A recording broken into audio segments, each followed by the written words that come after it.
So, which is if we have a fair six-sided die numbered 1 through 6, what is the probability that the number rolled is prime? So again, we have like we're rolling a six-sided die, and we want to know what is the probability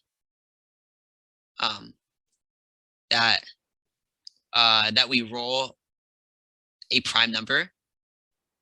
So this is another like slightly more complicated, but still not like too difficult, like probability problem.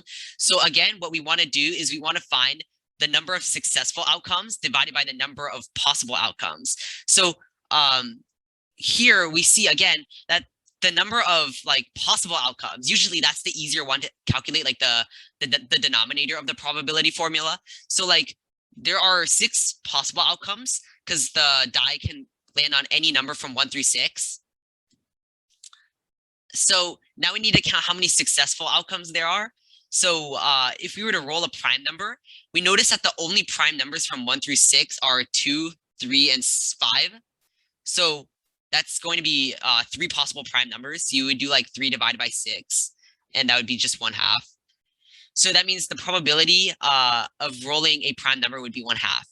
And I should also probably mention this, like what probability, like as I've said already, like probability just represents the chances of something happening.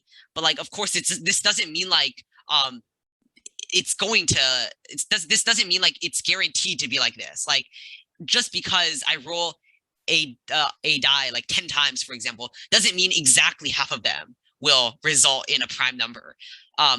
What it means is that like it's kind of, this is kind of what we call like the theoretical probability. Like as you like, basically what this means is as you roll the die like more and more times, like you roll it like 100 times or 1,000 times or 10,000 times, like the eventually approximately half of these rolls are going to result in a prime number. So it's like in the long run, like it's kind of like an approximation how many of them, what proportion of them are going to satisfy the condition.